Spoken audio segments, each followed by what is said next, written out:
Matapos ang pag-amin ni Chris Aquino sa kanyang matinding hamon sa pagpapagamot at ang kanyang team kung saan ay sobra na ngang tinitignan ang lahat ng makakaya ng mga ito upang madugtungan ang buhay ni Chris Aquino. Ganun pa man, ayon kay Chris Aquino, tanggap niya na kung ano man ang mangyayari, lalong-lalo na nga na may 9 point something o 9.5 na autoimmune ngayon na kinakaharap niya. Ay tanggap na raw ni Chris Aquino, pero handon at ibinibigay niya na nga sa Diyos ang kanyang buhay.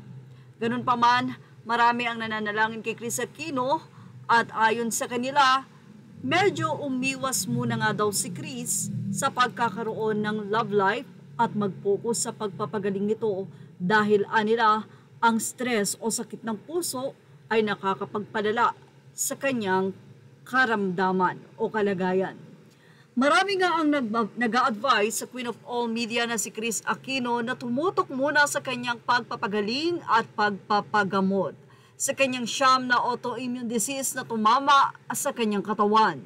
Hanggat maaari nga raw ay huwag na muna nitong intindihin ang kanyang pakikipagrelasyon o pagkakaroon ng nobyo, lalo pat mas lumalala ang kanyang health condition sa ngayon.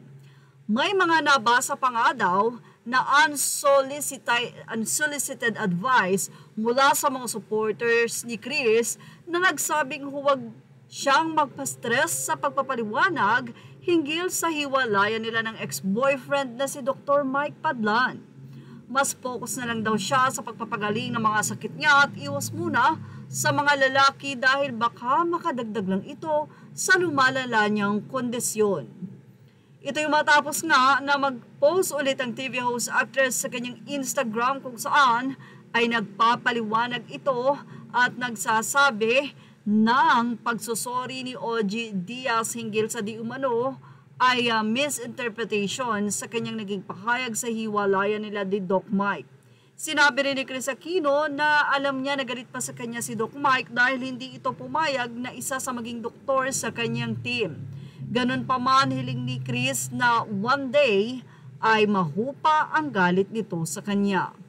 Para mas mabilis ang paggaling mo na pinagdarasal namin, marami. Hindi ko na siya pag-uusapan. Sorry talaga Mare, hindi mo kailangang mag-stress, bagong opera ka pa naman. Say pa ni OG.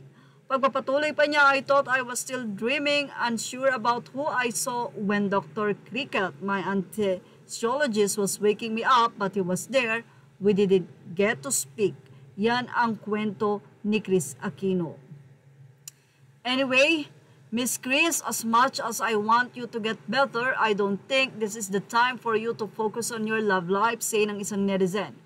I think you are more in love with the idea of being in love. Since mahilig ka reading and watching romantic movies and books, gusto mo ganun din ang mangyayari sa'yo, but really, in your state, parang mas focus ka pa sa love life mo kesa sa health mo. I'm getting second-hand embarrassment. I am sure your family tells you not to say everything. Grabe pati yung bank transfer. Need mo pang ipaalam sa buong mundo. Para saan? Maawa ka naman sa pamilya ng tao sa mga anak.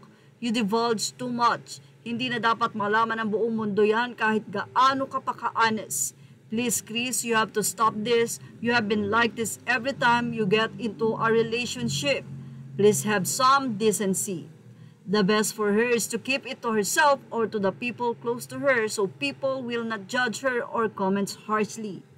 Paano nga babalik si Doc Mike Padlan gayong may lamat na dahil sa kanyang naging pahayag?